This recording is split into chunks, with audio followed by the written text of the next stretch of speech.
কি করছিস?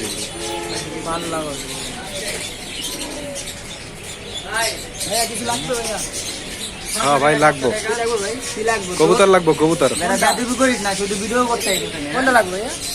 কবুতর লাগবো। ভাই 600 টাকা ভাই, 600 টাকা। এটা বেশি না ভাই, ছেলেদের টাকা ধরে দিন। আচ্ছা সমস্যা নেই। ভাই ভিডিও সেন্ড করে দিন। হ্যাঁ কই আয় নাই। দাঁড়াও যাই।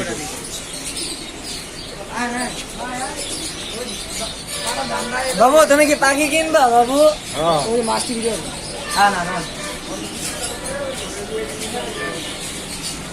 ভাই, এমনি ভিডিওই করতে পারবেন, কিনতে আর পারবেন না, বুঝছেন? কিনতে পারবো না মানে কি কথা জানো সেদিকে? শাকার ভাই, শাকার। টাকার। আর এটা কি ভাই জানেন? এটা কার্পু মাছ। এটা তুমি নদীতেও পাওয়া যায়। কোনটা? এইটা। ওই যে হ্যাঁ, এটা নদীতেও পাওয়া যায়। শাকার বুড়িগঙ্গে পাওয়া যায়। ওই যে ভাই এই জায়গা পুলিশ স্টপ। যা যা লাগে। কিছু করে জানিও না রবিন ভাই। হাই গাইস, আমি এখন আছি তোমার মিরপুর 12-তে। দেখো মা, নাউজুবিল্লাহ মিন জালেক। নাউজুবিল্লাহ মিন জালেক। দোকানদার ভিডিও। হ্যাঁ ওই তো এটা আজকে